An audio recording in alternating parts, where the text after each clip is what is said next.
আজকাল ফেসবুকে দেখি সবাই বলে 10 বছরের উপরে বন্ধুত্ব চলমান, এমন বন্ধুত্ব দেখাও।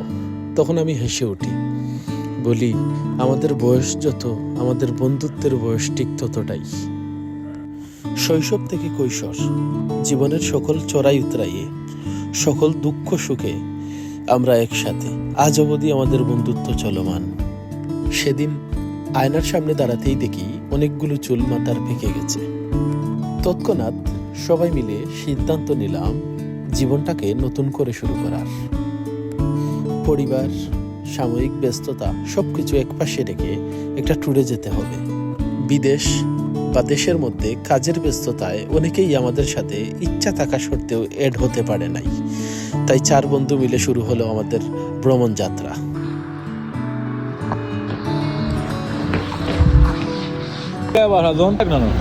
আর কই যাইতা রে বাজুরা নি তুই না আমরা তো বেড়া দিলে আয় বাবু না মামুন কই দেই রে বাবা ইয়ার গাও দেখতে গাও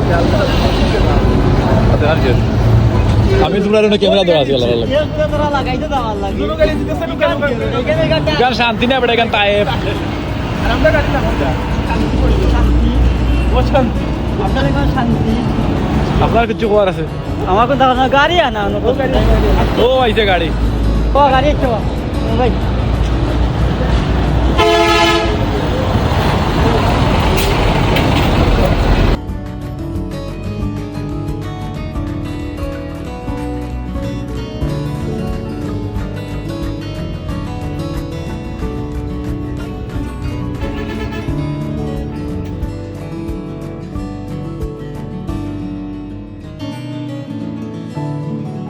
ভোর 4টার দিকে আমরা বারোইয়ার হাটে নামলাম।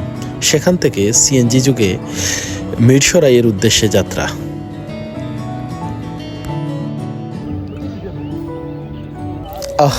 কত বছর পর এমন নির্মল সকালের সাক্ষী হলাম। কুয়াশার চাদরে বেড়ানো এক পল্লী সকাল। তখন সবেমাত্র পৃথিবীর ঘুম ভেঙেছে।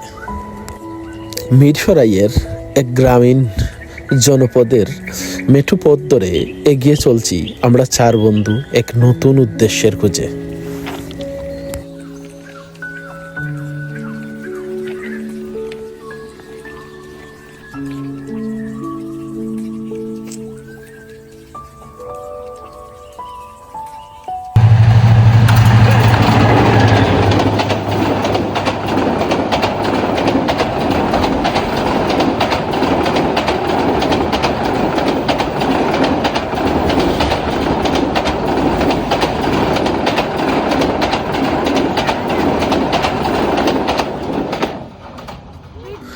এমন গ্রামীণ জনপদের কুয়াশা ভেজা সকালের সাক্ষী হওয়ার আজন্ম ইচ্ছে ছিল আমার।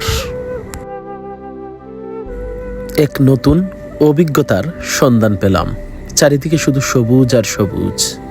এখানকার মানুষরা দৈনন্দিন সকল শাকসবজি তারা নিজে নিজেই চাষ করে।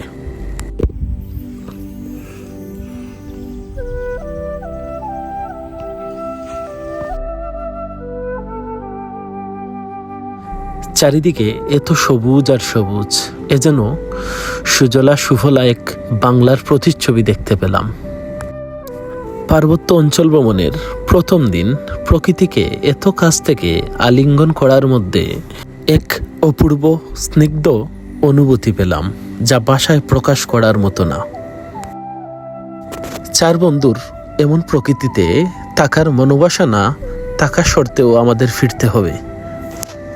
ভ্রমণের প্রথম দিন মিরসরাইয়ের এমন সবুজ ভালোবাসা আমাদের হৃদয়ে থেকে যাবে অনন্তকাল।